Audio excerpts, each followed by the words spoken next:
এইখনে সেইখন ঘৰ, সপোনৰ ঘৰ, দেৱযানী নাথৰ মাৰ ঘৰ, অৰ্থাৎ দেৱযানী নাথৰ ঘৰ, সপোনৰ ঘৰখন। এয়া আকৌ বৰষাই ঘৰ সাৰি আছে। তেনেতে নিশিতাৰ ভাইয়ে অনুৰাগ গ'ল মাত দিবলৈ। অনুৰাগে কথা পাতিলে। বৰষা আৰু অনুৰাগৰ কথা পাতাত বৰষাই মন মাৰি থকাত অনুৰাগে ক'লে ব'লা আমি খেলিবলৈ যাওঁ। কিন্তু বৰষা নগ'ল, কাৰণ বৰষা অকণমান জনা ছোৱালী আছিলে, বুজি পোৱা নাছিলে তাই অনুৰাগৰ কথাখিনি। তেতিয়া আকৌ বৰষা মাকৰ লগত বহি আমন জিমন কৰি দুয়োৰে দুখৰ কথা পাতিব ধৰিলে। সেই দুখৰ কথা পতাৰ সময়তে দেৱযানী নাথ অৰ্থাৎ বৰষাৰ মাকে সুধিলে, আমাৰ দুখীয়াৰ জীৱনটো সদায় এনেদৰেই থাকিব নেকি? তেতিয়া বৰষাই কৈছিলে যে মা, আমি এদিন নহয় এদিন ডাঙৰ মানুহ হ'ম, তুমি চিন্তা নকৰা।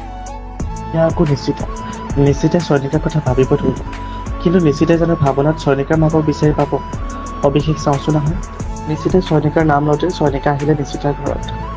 চয়নিকা আৰু নিশ্চিতা দুয়োগৰাকী বহি মানে দুয়োৰে কথা বতৰা আলোচনা কৰিলে। আলোচনাৰ মাজতে নিশ্চিতাৰ মনত এটাই প্ৰশ্ন, চয়নিকাৰ মাক কোন? কিন্তু কি বুলি তাই সুধিব চয়নিকাক? তেওঁলোক তিনিওজন খেলা ধূলা কৰিব গ'ল। তেনেতে অনুৰাগে বৰষাক লগ ধৰিলে খেলিবলৈ। কিন্তু বৰষাৰ মনত সেই একেটাই প্ৰশ্ন, মই খেলিব নাযাওঁ নেকি? কিন্তু নিশ্চিতা আৰু চয়নিকাই এৰি দিয়া নাছিলে। চাৰিওৰে মাজত কথা বতৰা আলোচনা হ'ল। সৰু ল'ৰা ছোৱালী কিনো কথা বতৰা পাতিব, চাৰিওটাৰ একেই প্ৰশ্ন, খেলোগৈ। কিন্তু বৰষাৰ মনটো বৰ আমন জীৱন। চয়নিকা আৰু নিশ্চিতাই ক'লে ব'লা একো নহয় আমি খেলোগৈ। অনুৰাগৰতো কথা ক'বই নালাগে, চয়নিকাৰ মাক এয়া। কিন্তু চয়নিকা আৰু চয়নিকাৰ মাকৰ মাজত পৰিচয় নাই। চয়নিকাৰ মাকে জানো চয়নিকাক বিচাৰি পাব? চাওঁচোন আহক। মাক গৈ বৰ আমন জীৱন কৰি ফটোখন লৈ ভাৱনাত পৰিছে। চয়নিকা ডাঙৰ হৈছে। চয়নিকাই মাকৰ কথা ভাবিব ধৰিছে। ক'ত আছে তাইৰ মাক? কোন হয় তাইৰ মাক? কিন্তু তাই জানো বিচাৰি পাব তাইৰ মাকক? কেনেকৈ? তাই বহু কথাই ভাবিব ধৰি আছে। মনত বহুত প্ৰশ্ন হৈছে। কিন্তু কি কৰিব তাই? উপায় নোহোৱাত ছোৱালীগৰাকীয়ে ৰাস্তাই গৈ আছিল।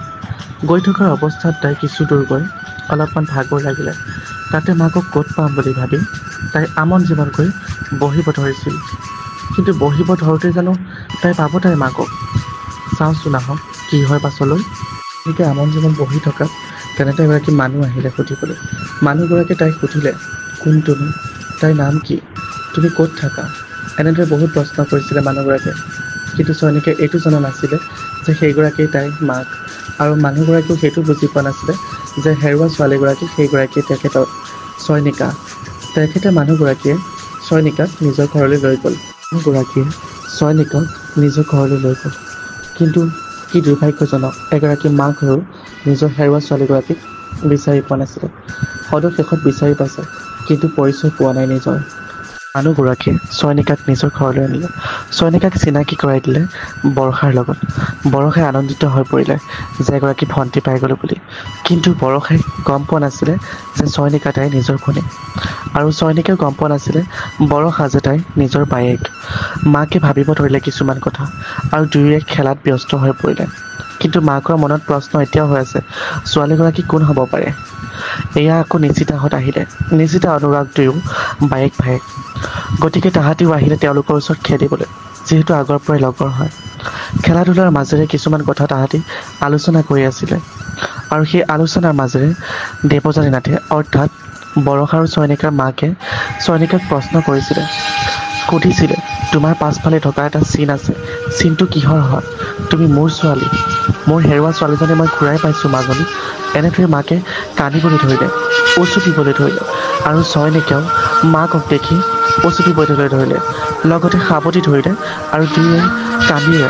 কিন্তু বৰষাই ক'লে যে মা, আজি আমাৰ ঘৰখন সম্পূৰ্ণ হৈছে নেকি? মই মোৰ ভণ্টিক পালোঁ, আমাৰ সপোনবোৰ পূৰ হ'ব নেকি? এনেদৰে তিনিগৰাকীয়ে ভাবিলে। নিশ্চিতাহঁতৰ মনতো আনন্দ পৰিলে, যিহেতু তেওঁলোকৰ লগৰ ল'ৰা ছোৱালীকেইজনে নিজৰ মাকক ঘূৰাই পালে। অৰ্থাৎ নিশ্চিতাৰ মনত থকা প্ৰশ্নটি ঘূৰাই পালে, চয়নিকা কোন? চয়নিকাৰ মাক কোন? Thank you. এগৰাকী দুখীয়া মাকৰ কাহিনী আৰু এগৰাকী হেৰুৱা ছোৱালীৰ জীৱন কাহিনী।